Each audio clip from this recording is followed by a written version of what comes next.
Thank you very much for speaking archaeologically. That's a very good concept which you have given.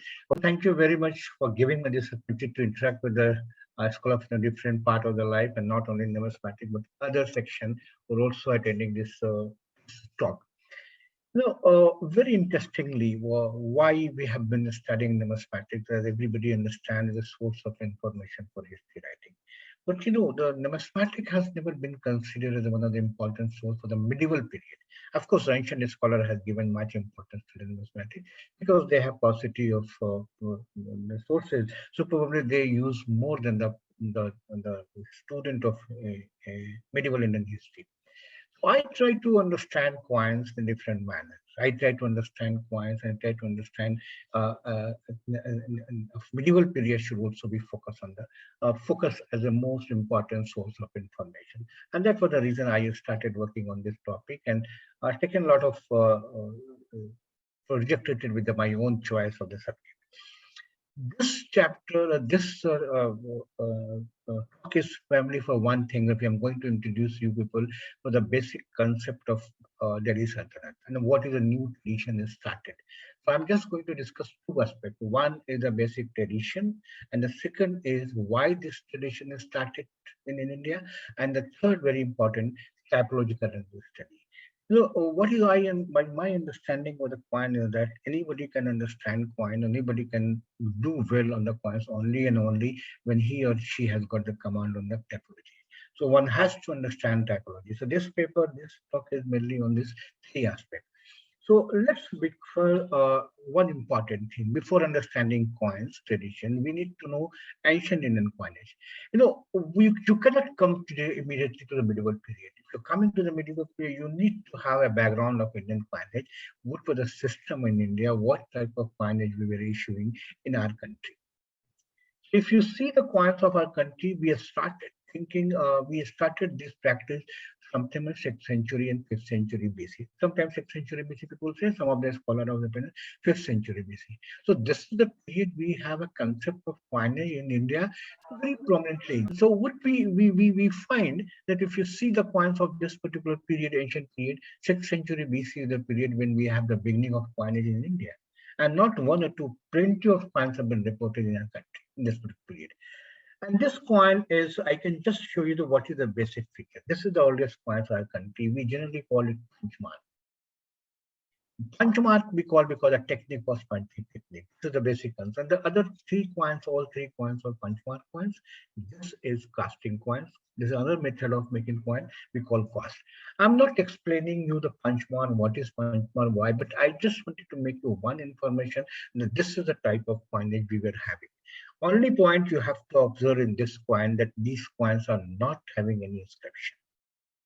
Don't find anything written, only symbol can be observed by you or anybody who is watching it. So the first series of Indian coinage from 6th century BC to 3rd century BC, this was the main practice in India.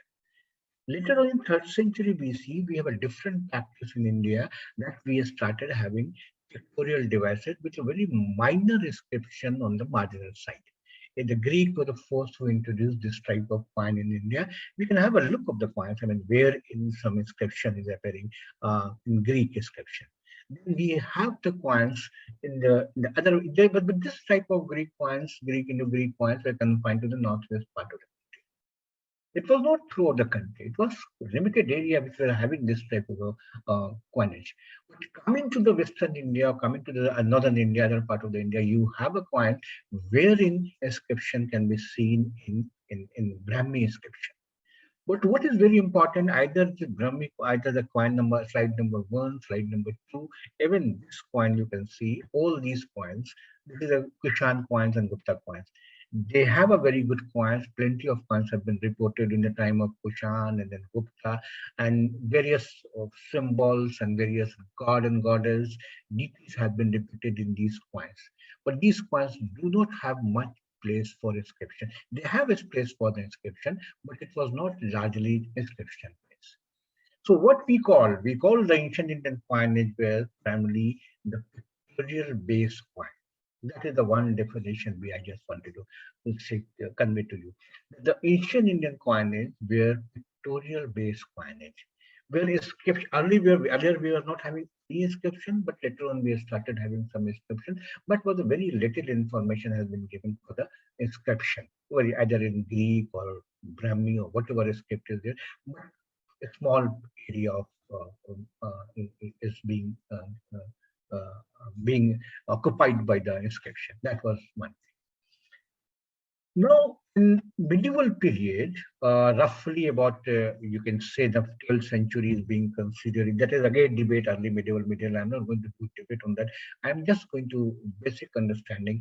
And by 12th century, generally being understood as the medieval period, core medieval period, and we have in this period a new coinage tradition started appearing in India.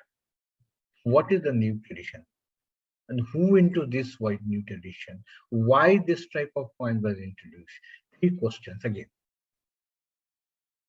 You know, the issuing coinage has always been the priority of the rulers. If you are a king, you try to issue coins as per own. So that is the reason why every time in India or outside India, wherever you study coins, you very well reflect the faith of a king, belief of the king, and his association with one religion or other religion is very much reflected on the point by the particular dynasty, particular ruler. It's well evident. I mean, if you want to see the coins of Roman coins, you can see the Roman, their culture, their religion has been very much influenced. If you want to see the ancient Indian coinage, you find a particular region has been given much importance. In the Greek period, Greek god and goddess has been depicted. If you're coming to Kushan period, we have Indian deities as well as the Greek deity. But coming to Gupta period, we have plenty of Indian deities. Mainly, the coin was dominated by the Indian deity. So what we are trying to understand, this is the period when we have the coinage wherein you write whatever you inscribe the thing related with your own system, your own culture, your own understanding of your religion or whatever things. So in medieval period, and the history of India is what? I mean, what is a very important, very interesting. In the medieval period, one of the important dynasty came to India, one of the important power came to India in the form of Ghaznavid power, and then later on Gharid power. So this Ghaznavid and Gharid, they started having, particularly Gharid, they come to be more of one. Gharid had a control in India and northern India, right from the Delhi, and then extended to central India, and then finally eastern India. So this particular area were under their control, and they started having their own thing on their coinage. In the medieval period, we witnessed a different type of coinage tradition, which was totally different than the coins of early period. They started issuing coins with more and more inscription, and pictorial devices were discarded from the coins. This is a basic picture of the medieval coins. Earlier, our coinage were based on the pictorial devices. Now, the pictorial devices were discarded from the coins. This is one question. Why they discarded pictorial devices from the coins? The one question. And the second question is, was it and what changes they have made on the coin? They discarded pictorial devices because the ruling authority who has started in coming to India, they believe in a particular faith of Islam, of religion. That religion is known as Islam. Because Gaurid or Ghaznavid or whosoever come to India, they were the Muslim ruler. So they have their own faith. And their faith does not encourage them to make a pictorial devices on the coins.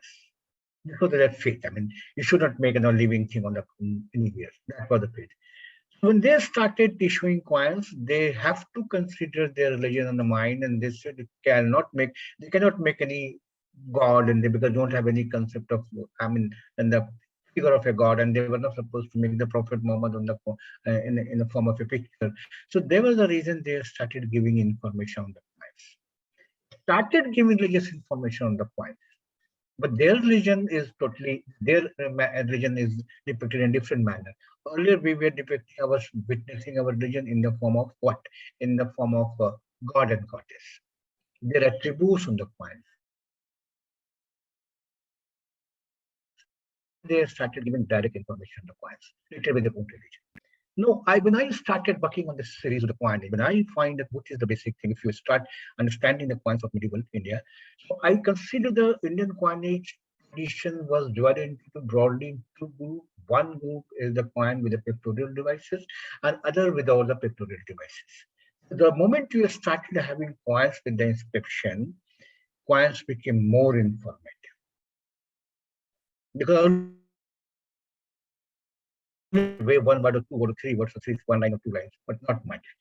Here we have started description, we give more. So then again, I try to understand entire medieval Indian period, not only Delhi Sultanate, we start Delhi and Mughal and all the coinage issued in India. Then we try to compare what the major information we are getting from the coins. I try to divide this information in two sections. One is the religious information and other is the secular information.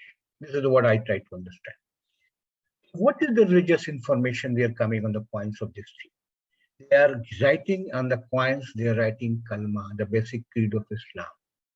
There is no God but Allah or Prophet Muhammad is the messenger. This is the religious belief of a particular region that has been depicted on the coins of country. Why? Because they were the Muslim ruler, they're the master, they have to issue their own things. The second point in religion, we can see they have a coins wherein depiction of they started giving the name of great caliph on the coins. Who's caliph? Caliph is the literal meaning of lieutenant. And after the death of Prophet Muhammad, the great caliph, there were four great caliphs were appointed or selected. The name was Umar, and then so the first name was Abu Bakr, then Umar, then Usman, and then Ali. They were considered the four great caliphs of Islam, and they were being respected in today.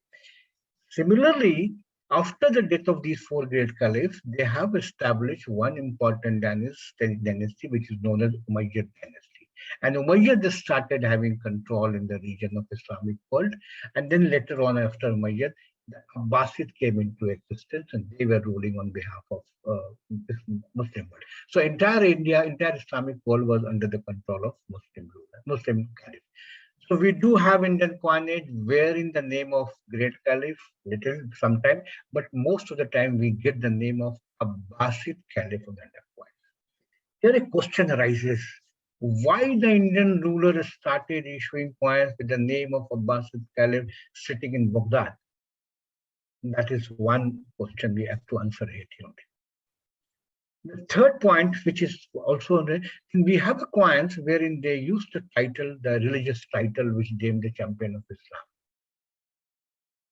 The fourth thing we have on the coins, not very often, but a few coins have been reported with the Quranic verses. I can give the name of the one ruler who issued the coin, Muhammad bin Tughlaq. Some of not all coins, a few coins of Muhammad bin Tughlaq have been reported with Quranic verse.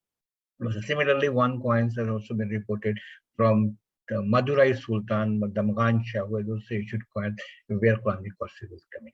These are the 4-5 things which I said that were the religious information we are getting from the coins. But it's not necessarily all the coins having the same thing. I'm talking about the entire description if we analyze, and then you are in position to say this thing which I'm showing on the basis of description I read on the coins. Second point, which I said, the secular information. We have the coins wherein you find the name of the ruler. It was allowed, it is Iltamash, or it was Razia Sultan, it is Riyasuddin Balwan, Muhammad bin Tughlaq, whatever the names of the ruler. So they have been putting their name on the coins. So this is one secular information. Often we have a coins wherein we get the name of the rulers. Ruler's father. Sometimes we also get the great-grandfather. So we get the genealogy on the coins of the medieval period of the coins. Not in Delhi Sultanate, but other places also we can get it. Third thing, they have a date on the coins. The date they have been writing on the Hijri calendar. Hijri Islamic calendar, they start keeping. And the fourth and final I'm quoting is they are issuing coins with the depiction of with the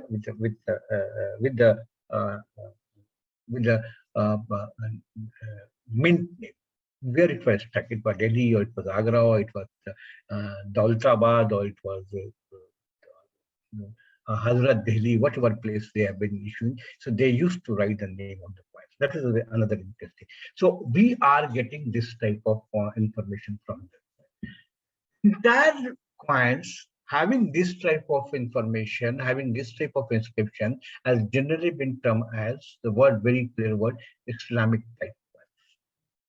When the moment you talk about Delhi Sultanate, you're talking about the Islamic type coins. We call Islamic type coins of India. So these are the basic features which we started. When it started, why is it started? Why we call it Islamic coins? That's the other question I'm going to answer. We call Islamic type because the particular type of coin which I discussed, which had Kalama, which had the name of Great Caliph, we have the name of the contemporary Caliph, but Abbasid Caliph, I mean, and mint name and the title with Islamic. These are the tradition, these were the concept which was all over the Islamic world. The Muslim ruler, when they established themselves in India, they too followed the same tradition. This is the reason why we call it the Islamic tradition. Now again a question.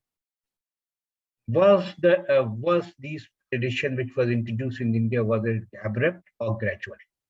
This is again question is being asked. When you study coins and you find it was not abrupt, it was a gradual decision. It was changes taken place gradually, not in one day that they came into power and they started issuing coins in the Islamic pattern. No, not at all. It is not accepted. It was not issued because it won't be accepted in India, because the tradition of issuing coins, accepting the coins based on the masses, depend on the people, because we are always accepting currency. But today we are accepting currency, whatever currency we are accepting, that is based on the recognition of the currency. We do not read the coins, we do not read the paper currency, because we simply recognize the type of the things and there we are accepting, and we understand the purchasing capacity of 200 rupees or 500 rupees or $1 or $5 or $20, whatever. So we are accepting on the basis of the coins, on the basis of his recognition. Similar thing happened in that period. So that was the reason why they have not issued on the coins. So what type coins were in circulation? If you see the coins in the first series, that the Arab governor, Amir of Sindh, Amir Multan, they were the first dynasty.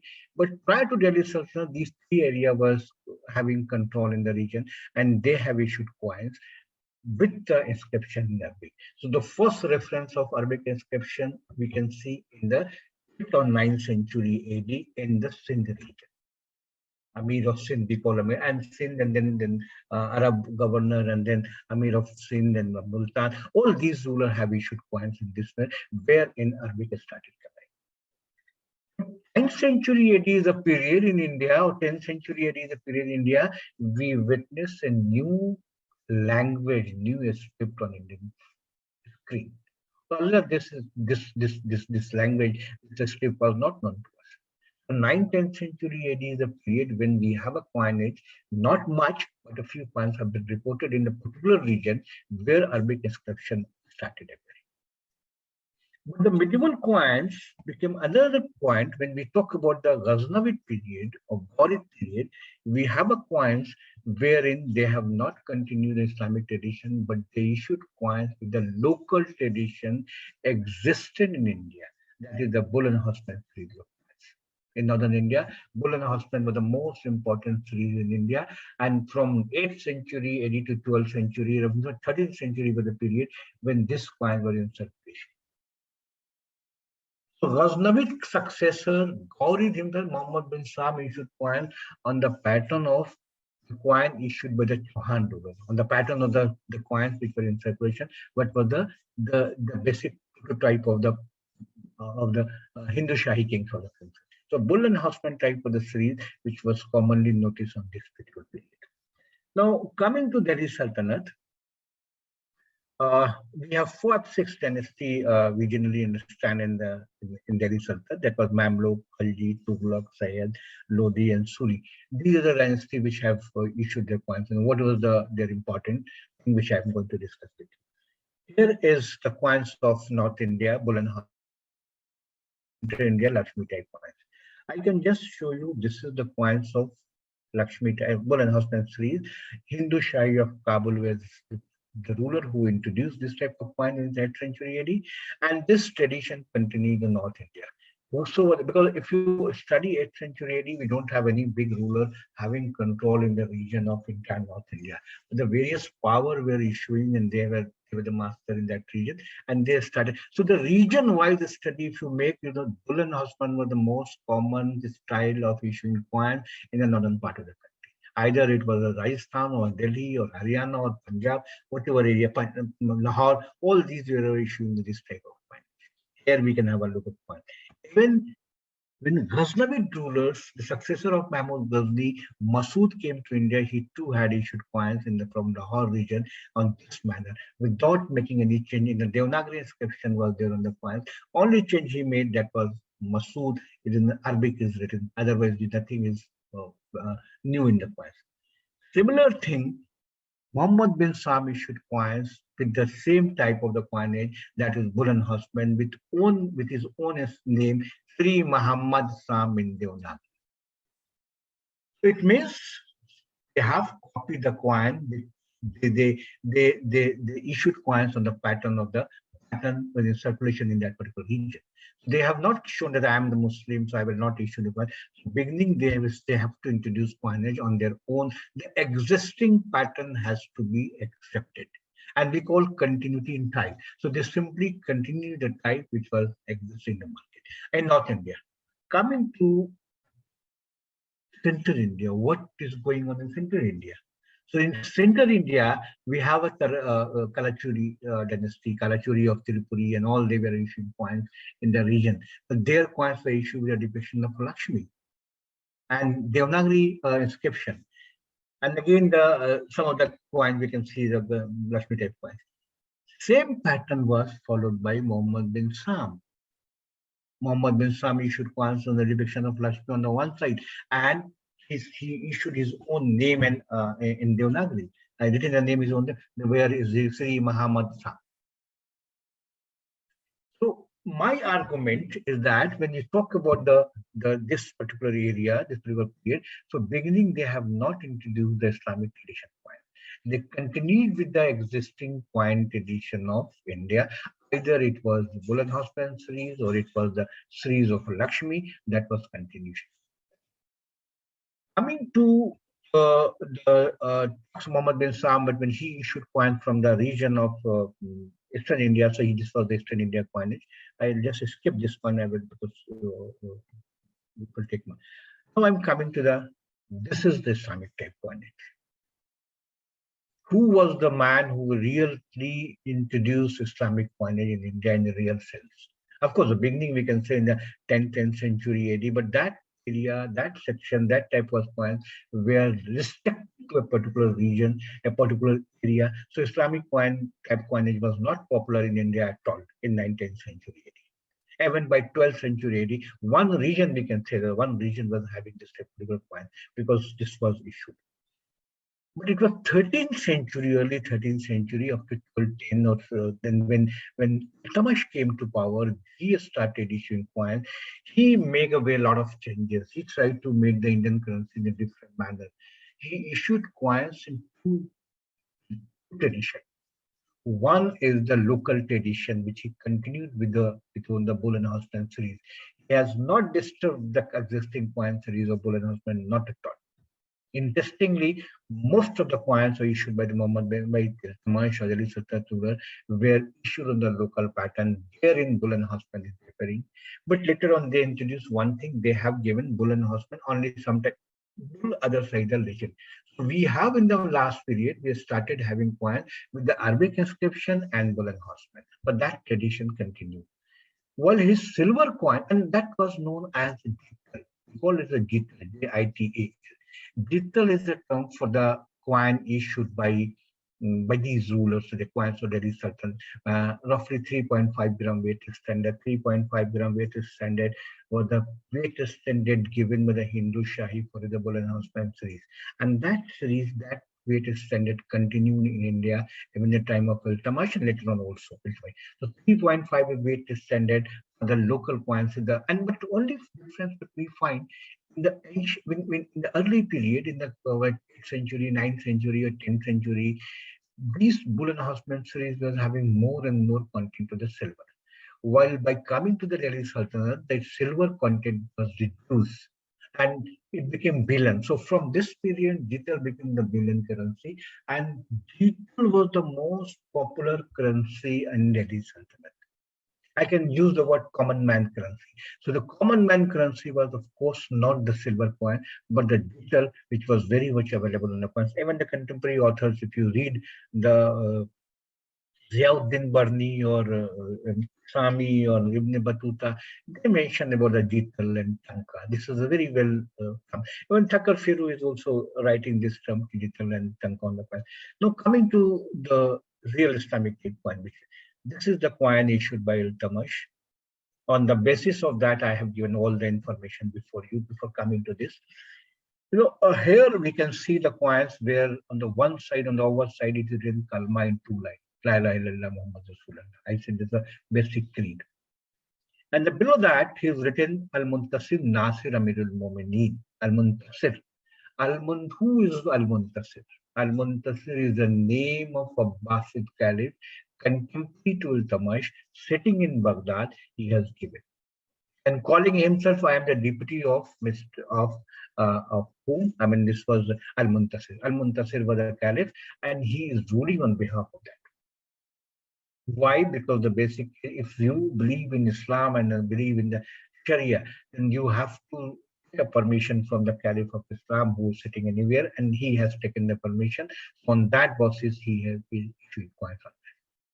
On the other side, what he's writing as Sultan Al-Azam Shamsud Dunya Wal Deen Abul Muzaffar Iltamash. I am the Sultan, I am the greatest king. I am the I am the son of faith as well as son of the world. Shams means Suraj, sun. And Abul Muzaffar, I am father of victory. Iltamash, my name, Sultan, last is the Sultan. Sultan is king. This type of information in the margin region, they write the date, the margin write the mint on the name coin. These information are available on the coin. Now you imagine one thing. How many information you have collected from this coin having 2.5 centimeter or 3 centimeter diameter is the coin, diameter of the coin, and we are getting a lot of information from this period. Now coming to next coin, that is again the different type. But it is not necessarily all the coins are having the kalma. But this second one, the second coin which I am talking about, this coin does not have kalma because this has only the name of Great Caliph. In the name of contemporary Caliph, Abbasid Caliph. Again, Al-Muntasim is there on the coins. And then the Sultan Al-Azam Shamsud Dunya Wal Deen is written. This side is again coins of Iltamash issued from the Eastern India when he captured he established his power in Bengal and the Bengal region. This type of coin was issued where one side horse and horse riders is there, and in the margin they have written Kalma, the basic creed of Islam. Here we can see. So Kalma is well known on the coins of Iltamash. Whether his successor issued or not, that is a different question. The Kalma is well observed on the coins of Iltamash. Name of Caliph is well observed on the coins, and of course, apart from the titles and all that, this thing. Now coming to the third coin, which I'm going to show you here, is the coins of Iltamash. Different way. Bourbon too had issued coins, and this type of coin, which I'm talking the silver coins and gold coins, silver and gold coins issued by the ruler of Delhi Sultanate has been termed as tanka. It was roughly weighed on 11 gram weight standard. That was 11 gram. And the tanka is, this is a term for both gold coins as well as silver coins. But most of the time, the gold coin, silver is known in good number. As far as the gold is concerned, is not found in good, but it is reported. It has well reported, but not in good number. Here we can see some of the images of the coins of Iltamash as well as Balban, all of them have. In fact, the type which he introduced, the coin number 2, if you see the coin which was introduced by Iltamash, followed by Razia, his daughter, and then Iltamash, and then Nuruddin Firoz, all these, Nasruddin Mahmud, all of them have issued coins in the same manner with the type which Iltamash has introduced. So it was continued by all the ruler of that period. Then we have the local series of the coins of Iltamash. This is the local series. Here you can see Devanagari is appearing very well. Devanagari is written one side and the other side is Arabic is written. So bilingual coin started appearing. And then the weight extended 3 point. Bull and Horseman series was also issued, but sometime only Horseman and Legend is coming on the coin family Legend. So this is the reason why we call Iltamash has made the coinage tradition where both Islamic tradition as well as the local tradition of India was continued. I mean, it was introduced in major level, I mean, the Islamic tradition, while Indian tradition was not discarded from the coinage. Devanagari was very much there on the coins, the horseman was there on the coin, bull on were on the, even the weight standard which was accepted by the earlier period was also continued by the ruler called Iltamash. And it was followed by his successor. Here you can see the coins of Razia, that is very interesting coin, which was the only lady empress of the country. In the 13th century, he issued the coin. And not only 1 year or 2 years, she continued to rule in India for 4 years roughly. And very interestingly, in the 13th century, a lady in India had power to control the region, how she could have managed to control the business, and that to the ulama class and all that were against the lady should, how can a lady become an empress? They were not happy with Aurangzeb, with Iltamash, who has nominated in his lifetime that my daughter will be my successor, not my son. And that was very much challenged by the ulama class. The ruling class was not ready. I mean, the ulama was not ready to accept. And finally, she was in position to grab the power and finally could control for 3 and 4 years. And interestingly, she too had issued coin. In the beginning, she issued coin wherein she write the name of her father. Her name along with her father name. Binte. Binte means daughter. Like bin for son and daughter, the word Binte. So Razia Binte Iltamash. So it's a very interesting thing which we can see. And when she got her position far from the secure, she started issuing the coins with her own name without using the name of her father. She too had issued coins bearing the name of great caliph, in the name of the Abbasid Caliph. Continuity is very much there on the coins of Iltamash, Razia also, Iltamash, and all these rulers have issued the coin. The pattern, the weight is standard, and even the local tradition was not discarded by Razia. Continued very good. This local tradition with bull and horsemen got some changes in the time of Balban. What changes he made? He made a very interesting change in the coins. He discarded bull and horseman, both the images which are there on the coin, but it became very discarded, very crude, so it was difficult to recognize. So he simply taken decision we should discard these bull and horseman images from the coin, but retain Devanagari on the coins. It's very interesting. You can see the coins here. We can in the small coin, which is within the circle, you can see Balban is written. In the margin area, what is there? It is in Devanagari, Ghiyasuddin Sultan Ghiyasuddin. His full name was Ghiyasuddin Balban. So Balban is written in Arabic, while the margin area is in Devanagari, written in Hindi, Ghiyasuddin Balban. Sri Ghiyasuddin, Sri Sultan Ghiyasuddin. Retain Devanagari on the coins. So the tradition of issuing the local pattern was not discarded, Devanagari was not discarded. And this tradition continued till Muhammad bin Tughlaq. Not much, but a few coins of Muhammad bin Tughlaq are very important. But very common in the time of Ghiyasuddin Tughlaq, Alauddin Khalji. I'm coming to show the coin. You can have a look of the coins also. This is a type of coin which was introduced by Balban, and this became a major coin, type of the Delhi Sultanate. Jalaluddin Firoz was the founder of Khalji dynasty. He had issued coins in silver as well as in copper and billion. Billion was the most important currency during this period. Billion we call is mixed metal of silver and copper, as I mentioned earlier. This is the silver coins. This is Tanka. Again, the name of Al-Muntasim. Al-Muntasim was the contemporary Abbasid Caliph. The name of Abbasid Caliph was not discarded, which was introduced by Al-Tamash. Of roughly 19 years, it's continuing, almost 90 years. And then in the time of, by the time of Alauddin Khalji came to power, we witnessed very important change in the coinage, particularly the inscription point. You know, when you want to interpret the coins of Delhi Sultanate, you of course you have to emphasize on the inscription. Inscription is the reason is the main content, and the content you can interpret your piece or whatever you want to. interpret the history in this manner. Very interestingly, this man has discarded the name of contemporary caliph from the coins, like Al-Muntasim with his name up. So at last we can see the time of Jalauddin Firoz. After that, we are not getting the coins where in the name of Abbasid caliph is happening. Number one.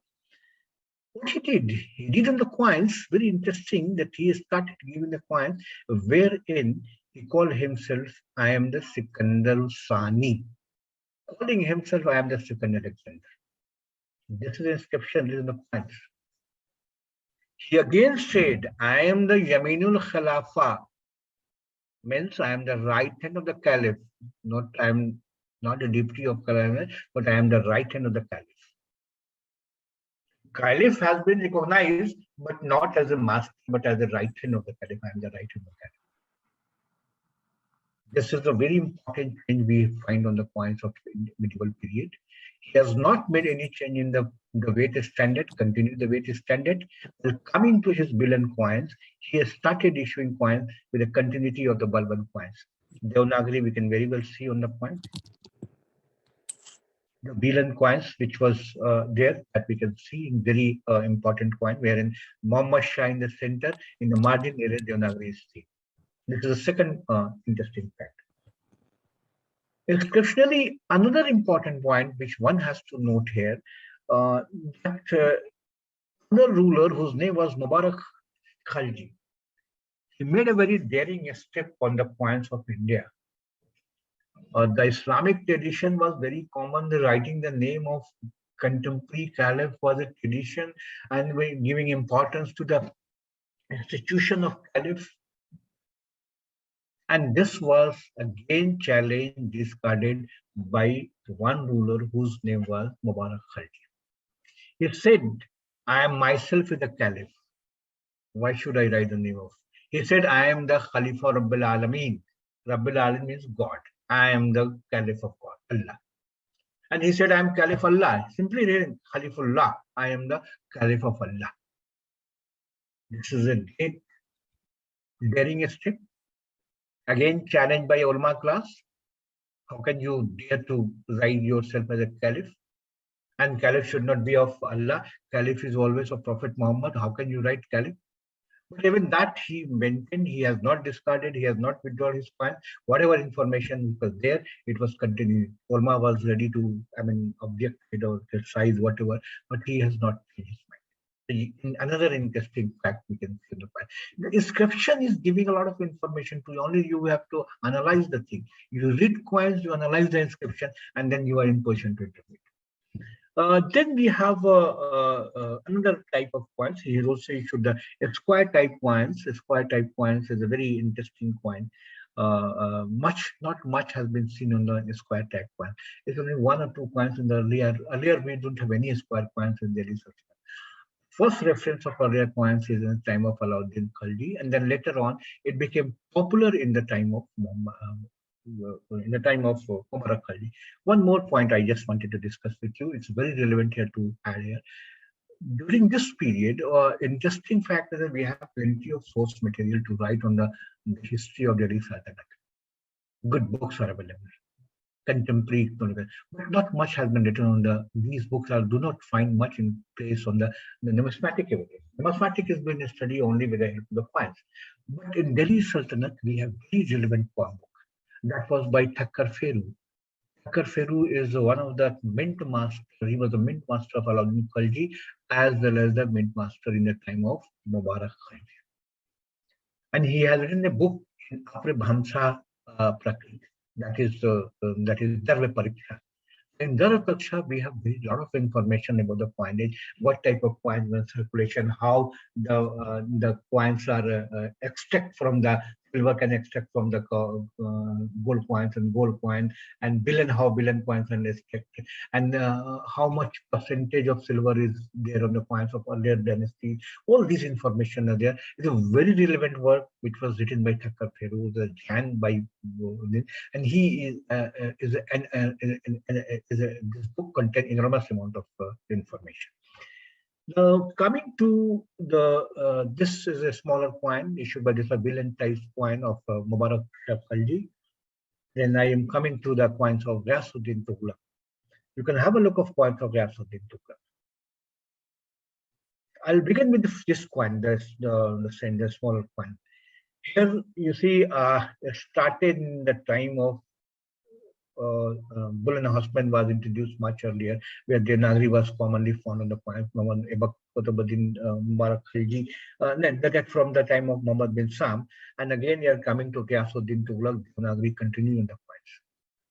This was not discarded. It continued on the coins. So this is a very, very relevant point which I wanted to highlight on this. And it was probably the last coin, last ruler whose Devanagari representing the coins in the Delhi Sultanate in this series is Muhammad bin Tughlaq. Otherwise, still Ghiyasuddin Tughlaq, it was popularly known. Alauddin Khalji and Ghiyasuddin Tughlaq, plenty of coins have been reported even today where in Devanagari inscription with this appearing on the coins. While in the silver and gold coins, one word which was not used earlier by any ruler has been in the Sultan Al-Ghazi. Al-Ghazi word was found very commonly in the coins of Mughal period, but here in Delhi Sultanate for the first time he has issued coins. Tughlaq Shah, Sultan Nasir Amir, and but he is calling himself, I am the deputy of the name is not mentioned of any contemporary caliph, but the institution of caliph is very much respected by his coin because it is written that I am the Nasir Amirul Mu'minin. Nasir Amirul Mu'minin means I am the deputy of Amirul Mu'minin, the caliph. His name was not known to him, probably he has not used the name, but he has mentioned very well that the institution has not been discarded. The importance of institutional work, because if you write this inscription, it means you have some faith in this institution, otherwise you can't write it. There is a very great debate on the inscription and on this thing by the many of the scholars. The Caliph and Delhi Sultan work has been done by many of them. I have also written on that. So I'm not deviating myself from this period. I'll just Sanjay Garg has written much on this thing. I've also written something on the Caliph. So coming to the next points of Muhammad bin Tughlaq. Major changes took place in the time of Muhammad bin Tughlaq. Entire Indian coinage, if you're coming right from your Tamash to this period, is a reshuffle in the coinage system in India. The entire coinage tradition was reshuffle. It's not the tradition which was coming and they continue, no, not at all. Neither in the methodology, not in the inscription pattern. All of them have all the area of numismatics have been taken care and been discussed properly, and changes have been noticed on the coins. One thing has not been changed, but the Islamic tradition was not changed. The Islamic tradition which was continued, that was not changed. That was not changed. It was not. But the inscriptional pattern, the way it is standard, that was introduced. The very important change, if you see the coins of Al-Tamash and Muhammad bin Tughlaq in the beginning he had not issued coins in the name of his own name. He used to write the name of his father, Ghiyasuddin Tughlaq, Tughlaq Shah. He used to write Tughlaq Shah. Why he had not issued coins in the name of Mughal? Why his own name? The reason being that it is being claimed by one of the contemporary, either it was Isami or Ibn Battuta. He have mentioned somewhere that I'm confusing whether by Isami or Ibn Battuta. Just not very confirmed. So that's the reason I have used both the names. Said Muhammad bin Tughlaq, what he said that one of the authors said that Muhammad bin Tughlaq was the man who has made a conspiracy to kill his father. Because Muhammad bin Tughlaq's father, Ghiyasuddin Tughlaq, died of a stage collapse. And it is said the stage was prepared or constructed under the supervision of Muhammad bin Tughlaq. And Muhammad bin Tughlaq has made deliberately that a stage should be very weak, that your father will come and it will collapse and die. This is the theory which the contemporary historian has given. On the basis of that, we are taking and then we are giving this thing why he had not issued coins. He issued coins in the name of his father and calling his father as a Shaheed. He called my father is Shahid, Al Sayyid Al Shahid. And because Shahid is a very important, so he said my father was not simply a death, he died, but it was he died. So early period coinage were also issued with the name of his. We are attributing this coin to Muhammad bin Tughlaq on the basis of date, because date indicate that this coin belonged to Muhammad bin Tughlaq, not Ghiyasuddin. This was the first. Hindu issued coins. The Kalma has also been, Kalma I said in the very beginning, the basic creed of Islam, that was seen on the coins of Iltamash. After Iltamash, you don't have any coin wherein Kalma can be seen. I have not seen. Might be tomorrow or somebody can publish something new, but I have not seen so far. And then neither it is published somewhere, or neither I have seen neither it is published anywhere. So Kalma was reintroduced on the coins of Muhammad bin Tughlaq. This is one change. And he has given karma on the coins. And then name of four great caliph was never seen on the coins. The caliph, when you have to understand caliph in two ways. One is the great caliph with the forename, and the other is the contemporary Abbasid caliph. You know, he said very intentionally that he issued coins with the name of contemporary caliph as well as great caliph. He was the man when he came to know that there was a caliph family stationed in Egypt, and the caliphate is ruling from Egypt.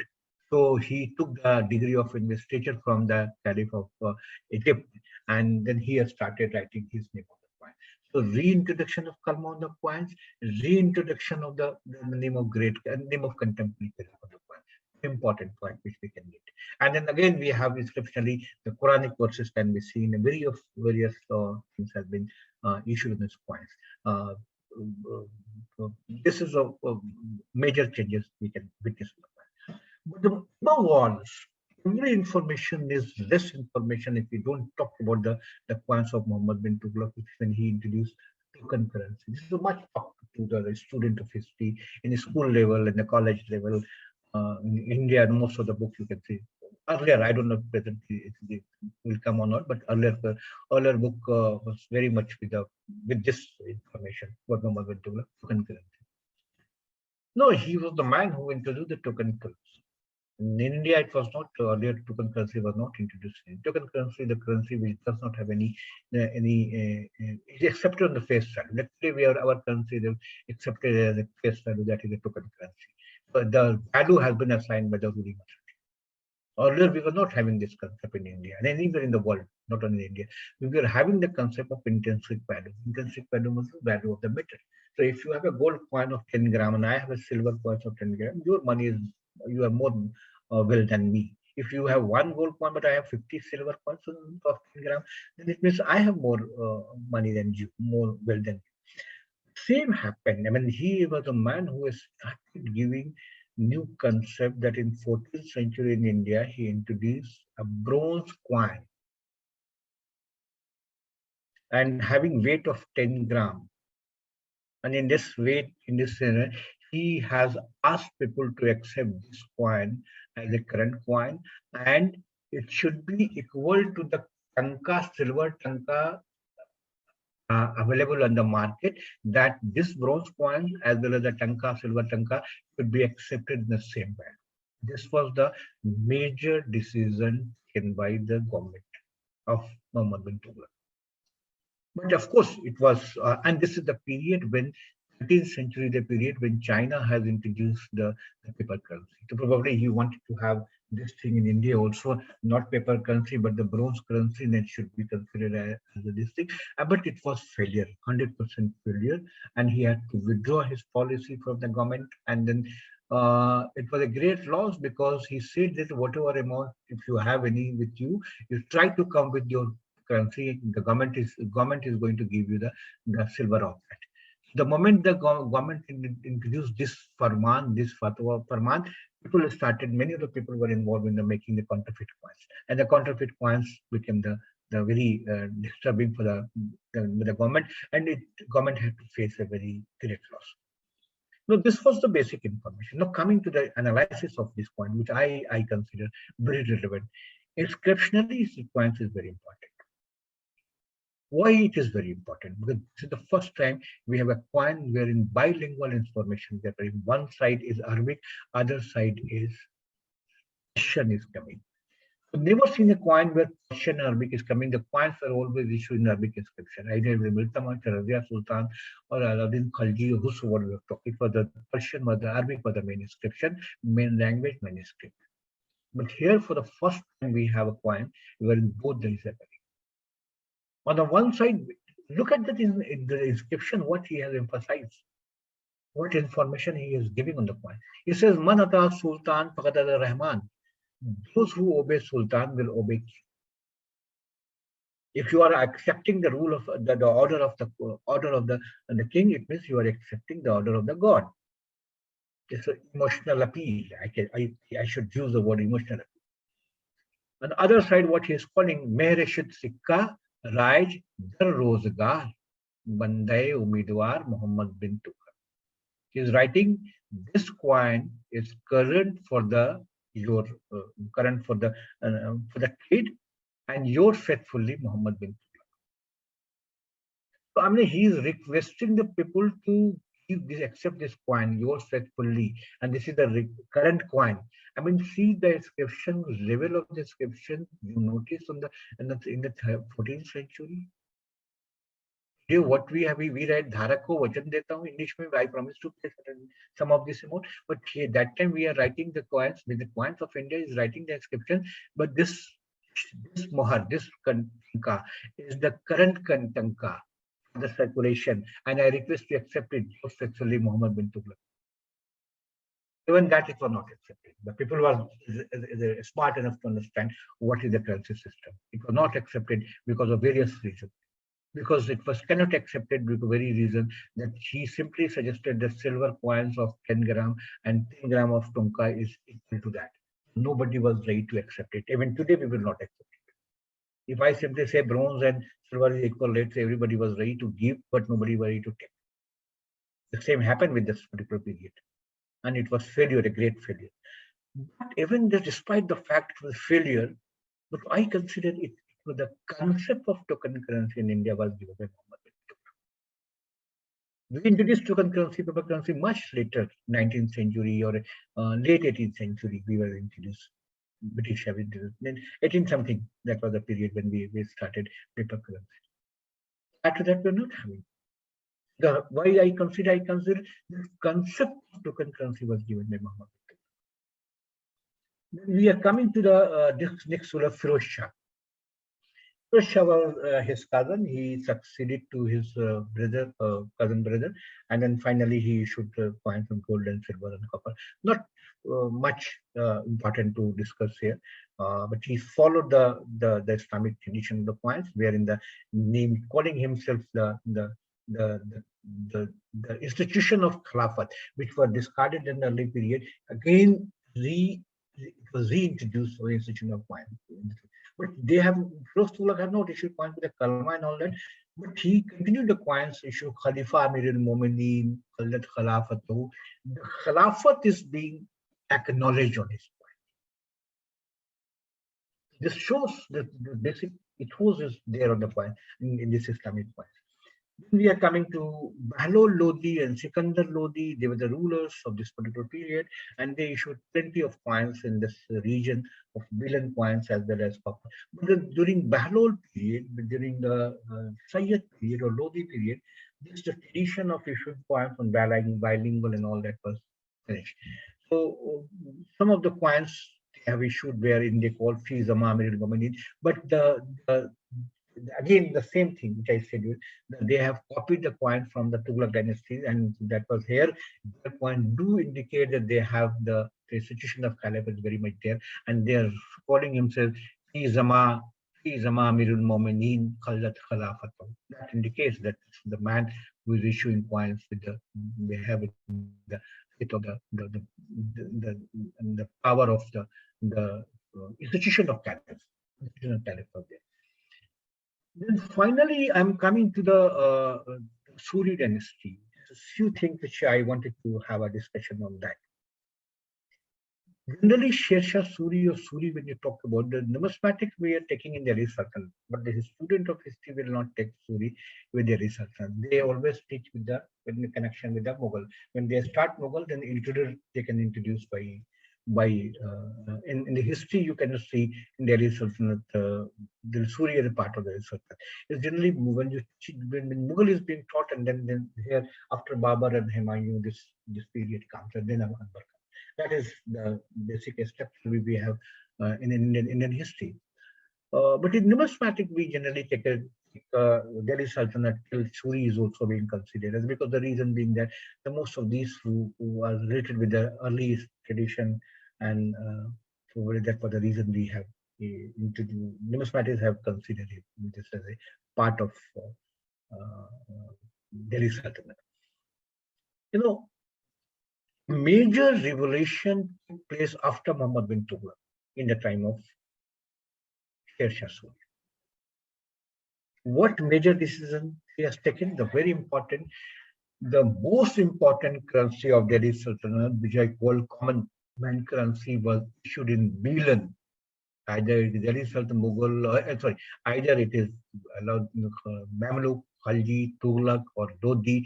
Wherever you talk about, the Bilan currency was a common currency.